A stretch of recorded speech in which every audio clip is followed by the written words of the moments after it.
Hello guys, on the behalf of Learn Law, I welcome you all. Myself Ajay Kumar Prajapati. आज हम जिस topic के बारे में बात करने जा रहे हैं वो थोड़ा सा समझने लायक टॉपिक है। अगर आप एक जुडिशियल एस्पिरेंट हैं और आपने अभी तक एक भी अटेम्प्ट नहीं करा है और आप एक अटेम्प्ट करने वाले हैं जुडिशियल सर्विसेज या किसी भी लीगल सर्विसेज में, बेसिकली मैं आरजेएस के बारे में बात करने जा रहा हूँ। तो ये जो एक गलती है वो आपका एक अटेम्प्ट खराब कर सकती है। देखिए बेसिकली होता क्या है कि आरजेएस की मैं बात करूँ तो यहाँ आपका पहले प्रीलिम्स, मेंस और उसके बाद में इंटरव्यू होगा। तो सबसे बड़ी मिस्टेक है वो एस्पिरेंट ये करता है, जहाँ तक नॉलेज नहीं होता या कोई सही मेंटोरशिप नहीं मिलती, वहाँ कैंडिडेट प्रीलिम्स तक की तैयारी करता है और जब मेंस आता है, मेंस में इतना टाइम राजस्थान हाईकोर्ट नहीं देता। तो मेंस में क्या होता है,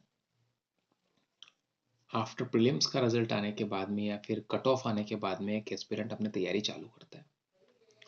तो उसे लॉज भी देखने रहता है, लैंग्वेज पेपर्स भी देखने रहते हैं और एक जजमेंट राइटिंग का मैं लॉ पेपर से अलग मान के चल रहा हूँ। तो उसको बेसिकली ये 3 टॉपिक पे काम करना रहता है। ठीक, अब होता क्या है, मेंस में मैंने 2 मेंस लिखे हैं राजस्थान जुडिशियल सर्विस के। मेरा एक्सपीरियंस ये रहा है कि अगर आपको ऑनेस्टली अगर मैं बात करूँ तो अगर आपको सिलेक्शन चाहिए कि सर मुझे तो सिर्फ सिलेक्शन चाहिए, तो आपको फोकस करना पड़ेगा लैंग्वेज के पेपर में। मेरा एक्सपीरियंस से कह रहा हूँ, दोनों लैंग्वेज के पेपर का अगर जोड़े तो 100 नंबर का लैंग्वेज का पेपर हो गया, जिसमें 50 हिंदी ऐसे और 50 इंग्लिश ऐसे। तो बेसिकली अगर आप 100 में से 60 नंबर ले आते हो तो लॉ में आपका एवरेज नंबर से 5-4 नंबर कम भी रहता है, तो आपकी सिलेक्शन की गुंजाइश बन जाती है, चाहे इंटरव्यू में कितने अच्छे नंबर आए या खराब नंबर आए। पर अगर आपको रैंक लेके आनी है, अगर आपको रैंक लाना है,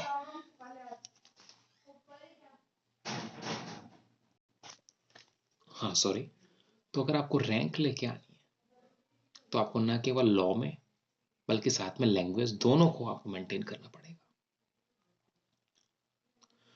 तो आपको लैंग्वेज ऐसे राइटिंग पे अगर आप कमांड कर लें तो आपका सिलेक्शन बन जाएगा, ये मैं आपसे कह रहा हूँ।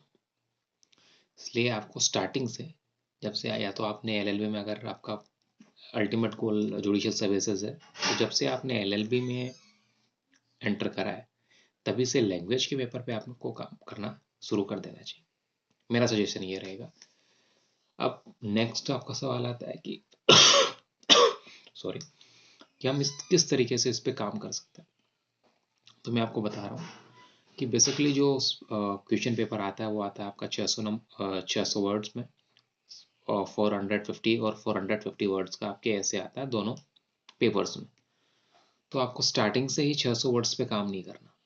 ठीक, आपको डेली या वीकली 1-2 एसेज लिखने रहते हैं। ठीक, आपको पूरा ऐसे नहीं लिखना, आपको सिर्फ 600 वर्ड्स का ऐसे है तो आप 300 वर्ड्स का ट्राई करिए, 400 वर्ड्स का ट्राई करिए।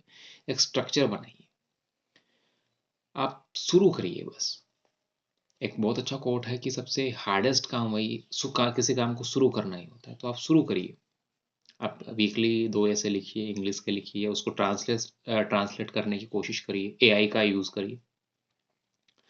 बट अल्टीमेट मेरे इस वीडियो का पर्पज़ यही है कि अगर आप अपना एक अटेम्प्ट ख़राब नहीं करना चाहते, जो गलती मैंने करी, मैंने मेंस में आकर ही स्टार्ट करा था ऐसे राइटिंग। कंपैरेटिवली सेकंड अटेम्प्ट में ऐसे राइटिंग में ठीक नंबर आए पिछली बार के अटेम्प्ट में। तो मेरा आपको सजेशन यही रहेगा इस वीडियो के माध्यम से कि अगर आप अपना एक अटेम्प्ट ख़राब नहीं करना चाहते ना, तो आप फोकस करिएगा लॉ के साथ, जजमेंट राइटिंग पर और ऐसे राइटिंग पर। ऐसे राइटिंग आपका बचा देगा। अगर आप 100 में से 60 मार्क्स भी ले आते हैं ऐसे राइटिंग में तो आपका वो कवर हो जाएगा, क्योंकि मार्क्स जो है लैंग्वेज में नहीं आते। आई होप आपको ये वीडियो काफ़ी मदद देगा। अगर आप जुडिशियल सर्विसेज की तैयारी कर रहे हैं तो मैं रेगुलर बनाता रहूँगा वीडियो, और जल्दी मैं सिविल प्रोसीजर कोड या फिर किसी भी लॉ, मेजर लॉ पे सीरीज चालू करने वाला हूँ। सब्सक्राइब कर लीजिएगा। ये मेरा गारंटी मैं कह रहा हूँ कि जिस एंगल से मैं आपको बताने जाऊँगा, जिस तरीके से मैं आपको सिंप्लीफाई करूँगा चीज़ों को, या जिस तरीके से मैं आपको मेंटोर करूँगा, गाइड करूँगा, किसी कोचिंग, किसी इंस्टीट्यूट, किसी सीनियर ऐसा गाइड नहीं करेगा। तो चैनल को सब्सक्राइब करिए। Thank you.